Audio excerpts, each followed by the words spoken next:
Hey everyone, my name is Heather Gensler, and I live up in Cavalier, North Dakota. It's like way up in like the north east part of North Dakota, and I am in the Central Time Zone. I've been teaching up here in Cavalier for 3 years now. Well, this is my third year. Um, I teach the high school English, mostly ninth and 10th. This year I also have a 12th grade section, which will be really new for me, but that's okay.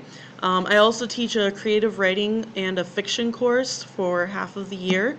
That one's kind of my fun experimental group, I guess you could call them. Lately, I've been doing a lot of reading for my classes, books that my students might like.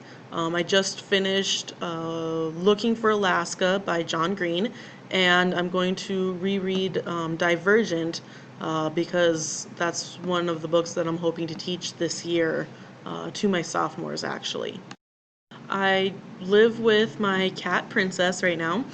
She is my little fur baby, and we just have fun hanging around the house. We do a lot of baking together, or I do the baking and she just stands there and watches me.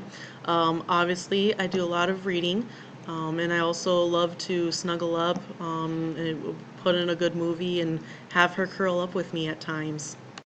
I'm an only child. I grew up on a small town farm in North Dakota. So that's why I basically have always loved small towns and stuff. So that's why I decided to teach in a small town.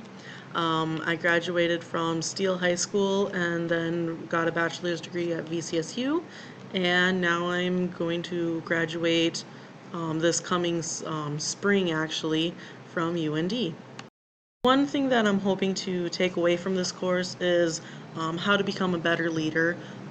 A lot of times I have a hard time talking in front of like big groups of people.